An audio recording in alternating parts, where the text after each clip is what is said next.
সাধারণ গুচ্ছ ভর্তি পরীক্ষা 2025-26 শিক্ষাবর্ষে ভর্তি যোগ্যতা এবং মান বন্টন কোন সাবজেক্ট থেকে কত মার্কের পরীক্ষা অনুষ্ঠিত হবে সেই সংক্রান্ত বিস্তারিত তথ্য আজকের এই প্রতিবেদনে তুলে ধরা হবে। এই চ্যানেলে যারা নতুন রয়েছে চ্যানেলটি সাবস্ক্রাইব করে পরবর্তী আপডেট পেতে চ্যানেলটি সাথেই থাকবে। ন্যূনতম যোগ্যতা 2021-22-23 সালের এসএসসি পরীক্ষায় এবং 2024 ও 25 সালের এইচএসসি পরীক্ষায় ডিপ্লোমা ইন কমার্স, বাংলাদেশ কারিগরি শিক্ষা বোর্ড এবং এইচএসসি ভোকেশনাল এ লেভেলে উত্তীর্ণ শিক্ষার্থীরাই আবেদন করতে পারবেন। বিজ্ঞান, মানবিক ও বাণিজ্য শাখা হতেও এইচএসসি পরীক্ষায় উত্তীর্ণ শিক্ষার্থীরা নির্ধারিত যোগ্যতা সাপেক্ষে যথাক্রমে এ ইউনিট, বি ইউনিট, সি ইউনিটে আবেদন করতে পারবেন।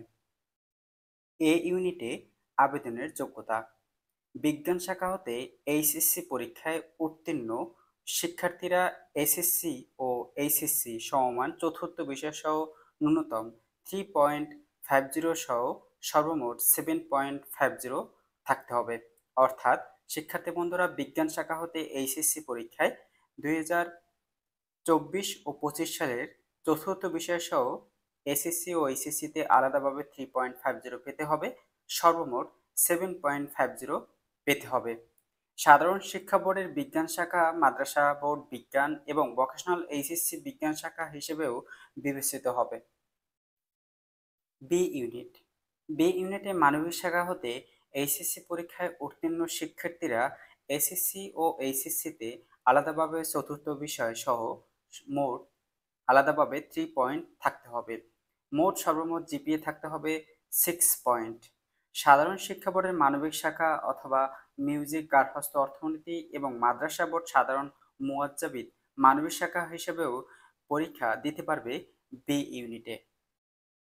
সি ইউনিটে বাণিজ্য শাখা হতে এইচএসসি পরীক্ষায় ও এইচএসসি পরীক্ষায় আলাদাভাবে চতুর্থ বিষয় সহ 3 পয়েন্ট থাকতে হবে, সর্বমোট 6.50 থাকতে হবে।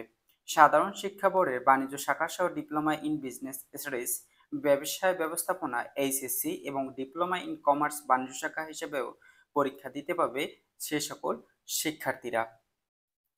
জিসি এ লেভেল এবং ও লেভেল শিক্ষার্থীদের ভর্তি যোগ্যতা: ও লেভেল পরীক্ষায় কমপক্ষে 3টি বিষয় বি গ্রেড সহ 5টি বিষয়ে পাশ করতে হবে। এ লেভেল পরীক্ষায় কমপক্ষে 2টি বিষয় বি গ্রেড সহ 3টি বিষয়ে পাশ থাকতে হবে। ভর্তি পরীক্ষার মান বন্টন, অর্থাৎ কোন সাবজেক্ট থেকে কোন ইউনিটে কোন সাবজেক্ট থেকে কত মার্কের পরীক্ষা অনুষ্ঠিত হবে সেই সংক্রান্ত বিস্তারিত। প্রতিটি ইউনিটে 1 ঘন্টায় 100 নম্বরের এমসিকিউ পরীক্ষা অনুষ্ঠিত হবে। প্রতিটি ভুল উত্তরের জন্য 0.25 নম্বর কাটা যাবে, অর্থাৎ 4টি ভুলের জন্য একটি সঠিক উত্তর কাটা যাবে। ভর্তি পরীক্ষা অনুষ্ঠিত হবে 2025 সালের এইচএসসি সিলেবাস অনুযায়ী। এ ইউনিটে মান বন্টন, অর্থাৎ কোন সাবজেক্ট থেকে কত মার্কের পরীক্ষা অনুষ্ঠিত হবে। এই ইউনিটে বিজ্ঞান শাখা মোট 4টি বিষয়ে পরীক্ষা দিতে হবে। প্রথমত রয়েছে পদার্থ ও রসায়ন বিষয় বাধ্যতামূলক 50 নম্বরের পরীক্ষা অনুষ্ঠিত হবে, যেখানে পদার্থ বিজ্ঞান থেকে 25, রসায়ন থেকে 25 এই দুইটি সাবজেক্টে বাধ্যতামূলক পরীক্ষা দিতে হবে। গণিত ও জীববিজ্ঞান, যেখানে গণিত ও জীববিজ্ঞানের মধ্যে অন্তত একটি বিষয় অবশ্যই পরীক্ষা দিতে হবে, তবে অন্যটির পরিবর্তে বাংলা অথবা ইংরেজি বিষয়ে পরীক্ষা দেওয়া যাবে। অর্থাৎ গণিত ও জীববিজ্ঞানের মধ্যে যে কোনো একটিতে পরীক্ষা দিতে হবে, যেখানে 50 মার্ক থাকবে। বাংলা ও ইংরেজি যে কোনো একটিতে পরীক্ষা দিতে হবে। বাংলা অথবা ইংরেজি যে কোনো একটিতে 25 করে 50 যে কোনো একটিতে পরীক্ষা দিয়ে মোট 100 নম্বরে এমসিকিউ পরীক্ষা অনুষ্ঠিত হবে এ ইউনিটে। বি ইউনিট মানবিক শাখা: বি ইউনিটে রয়েছে বাংলা থেকে 35 মার্ক থাকবে, ইংরেজি থেকে 35 মার্ক, মোট 70 মার্ক। বাকি 30 মার্ক অনুষ্ঠিত হবে সাধারণ জ্ঞান, যেখানে বাংলাদেশ ও আন্তর্জাতিক বিষয়াবলী এবং মাধ্যমিক ও মাধ্যমিক উচ্চ মাধ্যমিক সমান পরীক্ষায় পাঠ্যটি পরিণতি, সুশাসন, সমাজবিজ্ঞান, অর্থনীতি, ইতিহাস, যুক্তিবিদ্যা, ভূগোল, তথ্য যোগাযোগ প্রযুক্তি সংক্রান্ত প্রশ্ন থাকবে। মোট 30 নম্বরের পরীক্ষা অনুষ্ঠিত হবে। টোটাল 100 নম্বরের পরীক্ষা অনুষ্ঠিত হবে বি ইউনিটে। সি ইউনিটে বাণিজ্য শাখা মান বন্টন। হিসাব বিজ্ঞান থেকে 35 মার্ক থাকবে, ব্যবসা সংগঠন ও ব্যবস্থাপনা 35 মার্ক থাকবে, বাংলা থেকে 15 মার্কস থাকবে, ইংরেজি থেকে 15 মার্কস। টোটাল 100 মার্কের পরীক্ষা অনুষ্ঠিত হবে। গুচ্ছ ভর্তি পরীক্ষার কেন্দ্রসমূহ অর্থাৎ কোন বিশ্ববিদ্যালয়ে কতজন পরীক্ষা দিতে পারবে সেই সংক্রান্ত বিস্তারিত। যেখানে রয়েছে ইসলামী বিশ্ববিদ্যালয় কুষ্টিয়া, যেখানে 9,000 শিক্ষার্থী ভর্তি পরীক্ষায় অংশগ্রহণ করতে পারবেন। মাওলানা ভাসানী বিজ্ঞান ও প্রযুক্তি বিশ্ববিদ্যালয় টাঙ্গাইল কেন্দ্র, যেখানে অনির্দিষ্ট, যেখানে যারা প্রথমে আবেদন করবে ভর্তি পরীক্ষা অংশগ্রহণের জন্য, যারাই আবেদন করবে তারাই আসন পাবে, পরে যারা আবেদন করবে তারা আসন পাবে না। পটুয়াখালী বিজ্ঞান ও প্রযুক্তি বিশ্ববিদ্যালয়, যেখানে 4,000 আসন সংখ্যা অর্থাৎ ভর্তি পরীক্ষার আসন সংখ্যা রয়েছে। নোয়াখালী বিজ্ঞান ও প্রযুক্তি বিশ্ববিদ্যালয়, এই কেন্দ্রে অনির্দিষ্ট, যে আগে আবেদন করবে পরীক্ষা দেওয়ার জন্য সেই আগেই সিট পাবে। জাতীয় কবি কাজী নজরুল ইসলাম বিশ্ববিদ্যালয় ত্রিশাল ময়মনসিংহ, যেখানে 8,600 আসন সংখ্যা রয়েছে। যশোর বিজ্ঞান ও প্রযুক্তি বিশ্ববিদ্যালয় যশোর, যেখানে 6,000 শিক্ষার্থী ভর্তি পরীক্ষায় অংশগ্রহণ করতে পারবে। পাবনা বিজ্ঞান ও প্রযুক্তি বিশ্ববিদ্যালয় পাবনা, যেখানে অনির্দিষ্ট, যে আগে আবেদন করবে সেই ভর্তি পরীক্ষায় অংশগ্রহণ করতে পারবে। বেগম রোকেয়া বিশ্ববিদ্যালয় রংপুর, ঠিক এমনই অনির্দিষ্ট, অর্থাৎ শিক্ষার্থী বন্ধুরা এখানে আসন সংখ্যা নির্দিষ্ট যাদের রয়েছে তাদের এই 6,000 যেমন রয়েছে, যশোর ও বিজ্ঞান ও প্রযুক্তি বিশ্ববিদ্যালয় 6,000 অতিরিক্ত একজনকেও ভর্তি পরীক্ষায় অংশগ্রহণ করা দেওয়া, অর্থাৎ 6,000-এর উপরে আর কোনো শিক্ষার্থীদের ভর্তি পরীক্ষায় অংশগ্রহণ করতে পারবে না। কেন্দ্রবিন্দু নির্দিষ্ট। গোপালগঞ্জ বিজ্ঞান ও প্রযুক্তি বিশ্ববিদ্যালয়, যেখানে 4,500টি পরীক্ষা কেন্দ্রে আসন সংখ্যা রয়েছে। বরিশাল বিশ্ববিদ্যালয় অনির্দিষ্ট, যে আগে আবেদন করবে। রাঙামাটি বিজ্ঞান ও প্রযুক্তি বিশ্ববিদ্যালয়, যেখানে 10,635টি পরীক্ষা কেন্দ্রে আসন সংখ্যা রয়েছে।